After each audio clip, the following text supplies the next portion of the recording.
તો આ તરફ બટાટાના ખેડૂતોની સરકાર પાસે માંગ છે કે બટાકાની પણ ટેકાના ભાવે ખરીદી કરવામાં આવે। રાજ્યના બટાકાના ખેડૂતોની સ્થિતિ કફોડી બની છે। મબલખ ઉત્પાદન છતાં પણ યોગ્ય ભાવ નથી મળતો। માર્કેટમાં ખેડૂતો 3 થી 6 રૂપિયા કિલોનો ભાવ મળે છે।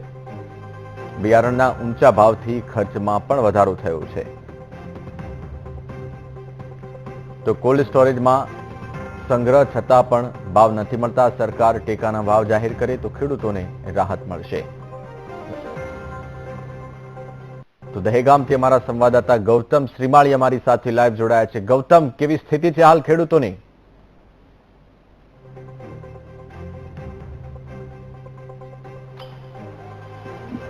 जयेश, बटाकाने छे ते शाकभाजीनो राजा गणवामां आवे छे, त्यारे राजानी ज स्थिति एवी छे के तेने पूरता भाव न मळता होय ते प्रकारनी बाबतो हाल तो सामे આવી રહી છે। आप दृश्यमां जोई રહ્યા છો કે બટેકાના જે ખેડૂતો છે તે પોતે બટેકા છે તે મબલક પ્રમાણમાં પાક્યા છે તે પ્રકારની બાબતો છે તે કહી રહ્યા છે કે આ જે બટેકા જોઈ રહ્યા છો આ બટેકા જે છે તે કોમર્શિયલ બટેકા છે, એટલે કે જે ચિપ્સ માટે વપરાતા જે બટેકા છે તેનું વાવેતર છે તે થયું છે અને મબલક પ્રમાણમાં વાવેતર થયું છે। આપ દ્રશ્યમાં જોઈ રહ્યા છો કે બટેકા છે તેનું શોર્ટલિસ્ટ કરવામાં આવી રહ્યું છે અને આ જ બટેકા જે છે તે માર્કેટમાં જશે અને માર્કેટમાં તે પૂરતો ભાવ ન મળવા હોવાની જે ફરિયાદો છે તે ખેડૂતો છે તે કરી રહ્યા છે।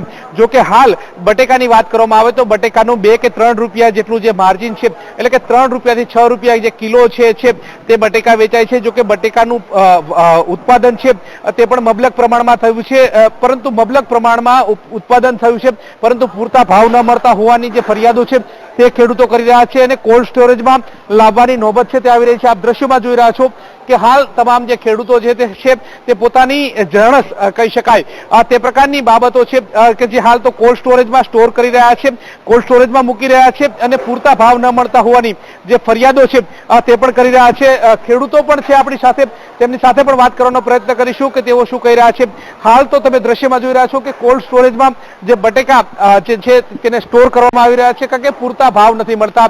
અત્યારે પૂછીશું આપણે એમને કે કેટલા રૂપિયાથી આ પ્રોડક્શન થતું હોય છે। શું કહેશો, બટેકાનું વાવેતર છે, કેટલા રૂપિયાનું બિયારણ હોય છે, કેટલા રૂપિયા ખર્ચ થતો હોય છે અને કેટલા રૂપિયા ખર્ચ થતા હોય છે અને સામે કેટલા રૂપિયા ખેડૂતોને મળે છે? 1 વીઘામાં 50,000નો ખર્ચો છે, 35,000 રૂપિયાનું બિયારણ થાય છે અને બાકી 15,000 રૂપિયા ખાતર દવા બિયારણ થાય છે અને 1 વીઘામાંથી પ્રોડક્શન પણ આ ચાલ ઓછું હતું અને 10% તો વાવેતર વધારે હતું અને ખેડૂતના પડતર લાગતી નથી અને બજારમાં ભાવ ન મળવાના કારણે કોલ્ડ સ્ટોરમાં લઈને આવે અને આગળ હવે શું થાય છે, સરકાર જો કંઈ કરે, ખરીદી બરીદી 5-10% કરે તો બજાર જળવાઈ રહે। શું લાગી રહ્યું છે, ખેડૂતો પારાવાર મુશ્કેલીનો સામનો છે તે કરી રહ્યા છે, ટેકાના ભાવથી ખરીદવાની વાત સામે આવી રહી છે, લાગે છે કે ટેકાના ભાવથી સરકાર ખરીદે? કારણ કે અન્ય રાજ્યોમાં ટેકાના ભાવની જે ખરીદીમાં શું સ્થિતિ હોય છે અને રાજ્યની શું સ્થિતિ છે? સરકાર ખરીદીમાં તો પશ્ચિમ બંગાળ એવું રાજ્ય છે તો સરકાર 10% બટાકા દર વર્ષે ખરીદતી હોય છે, 5-10%, કે જે તેજી થાય તો સસ્તા ખવડાવી શકાય અને મંદી થાય તો ખેડૂતને લાભ થાય। હવે આ ગુજરાતમાં બી આ વર્ષે 10% પ્રોડક્શન વધારે છે ગયા વર્ષ કરતો। જો સરકાર 10% બટાકા ખરીદે તો જે આ પરિસ્થિતિ ખરાબ થઈ છે એ પરિસ્થિતિને થોડી સારી પરિસ્થિતિ થઈ શકે છે। તો સરકાર બંગાળની માફક ટેકાના ભાવે ખરીદે તે પ્રકારની આશા છે તે સેવી રહ્યા છે। અન્ય વ્યક્તિઓ પણ છે, તેમની સાથે વાત કરીશું। શું કહેશો, બટેકા કોલ્ડ સ્ટોરેજમાં સંગ્રહ થાય છે, શું રેટ હોય છે, કેટલા રૂપિયા કેટલા દિવસો સુધી બટેકા છે તે કોલ્ડ સ્ટોરેજમાં સંગ્રહતા હોય છે અને ત્યારબાદ એને શું ઉપજ મળતી હોય છે? બટાકા તો ડિસેમ્બર સુધી રહેતા હોય છે કોલ્ડ સ્ટોરેજમાં અને બટાકાના ભાવ તો ડિમાન્ડ ને સપ્લાય ઉપર છે। સ્ટોક વધારે હોય, ડિમાન્ડથી સપ્લાય વધારે થાય તો બજાર ડાઉન થઈ જવાની છે। આ વખતે ગયા વર્ષ કરતાં ગુજરાતમાં એપ્રોક્સિમેટ 1 કરોડ પેકેટ વધારે છે ગયા વર્ષની કમ્પેરમાં સ્ટોક।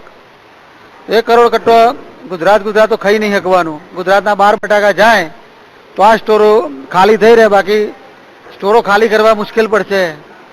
તેના માટે ગવર્મેન્ટ કોઈ પોલિસી બનાવે કે ભાઈ જે આગળના ભૂતકાળના વર્ષોમાં ગવર્મેન્ટે ખેડૂતને સ્ટોરેજ બનાવવામાં સબસિડી આપી હતી, બીજી ગુજરાત બહાર લોડિંગ કરવામાં સબસિડી આપી હતી, એવી કોઈ ગવર્મેન્ટ પોલિસી બનાવે તો ખેડૂતોને નુકસાનમાં જે 25-50 રૂપિયા કટ્ટા ફાયદો થાય, બાકી કોઈ જાજો તો કોઈ ફાયદો થાય એવું દેખાતો નથી. કેટલા ટ્રકો અહીંયા પડ્યા છે કે જે અહીંયા સ્ટોર કરવા માટે લઈને આવતા હોય છે? કેટલા ગામોમાં બટેકા થયા છે અને કેટલા ગામોના વ્યક્તિઓ છે તે સ્ટોર કરી રહ્યા છે ભાવ ન મળવાના કારણે? ભાવ તો કોઈ ખરીદતું જ નહીં બટાકા. પહેલા તો ખેડૂતોના જ સ્ટોરમાં બટાકા આવે છે, એટલે ઘર દૂર દૂરથી આવે છે. જો જગ્યા ભરે તો ખેડૂત બટાકા મૂકવા પહોંચી જાય છે. હવે કોલ્ડ સ્ટોરેજની પરિસ્થિતિ એવી છે કે 2 દિવસ ભાઈ ગુજરાતના કોઈ કોલ્ડ સ્ટોરેજમાં જગ્યા નહીં હોય. જે 3 વર્ષથી બંધ પડી રહ્યા હતા કોલ્ડ સ્ટોરેજો એવાય ચાલુ કરીને ભરાઈ ગયા કોલ્ડ સ્ટોરેજો. એટલે હવે જગ્યા તો 2 દિવસ ભાઈ બિલકુલ મુશ્કેલ છે. ગવર્મેન્ટના આ જ છે કે ભાઈ ચલો, જે ભૂતકાળના વર્ષોમાં ગવર્મેન્ટે સહાય કરી હતી ખેડૂતોને, ભાઈ કોલ્ડ સ્ટોર ભાડામાં કે ટ્રાન્સપોર્ટ સબસિડી, 25-50 રૂપિયાની સહાય તો ખેડૂતને 50 રૂપિયા એક સહાય થાય. બાકી એને પ્રોડક્શન કોસ્ટના તો પૈસા મળવાના નથી. પ્રોડક્શન કોસ્ટ ઘણી ઊંચી છે અને રેટ ડાઉન છે. પ્રોડક્શન કોસ્ટ ઘણી ઊંચી છે અને રેટ ડાઉન છે, તેના કારણે જે ખેડૂતો છે તે પારાવાર મુશ્કેલીનો સામનો કરી રહ્યા છે. પૂરતા ભાવ ન મળવાની હોવાની જે ફરિયાદ છે તે કરી રહ્યા છે. હાલ બંગાળમાં આ ચૂંટણી છે એટલે રાજકીય માહોલ છે તે જોરદાર રીતે જામ્યો છે.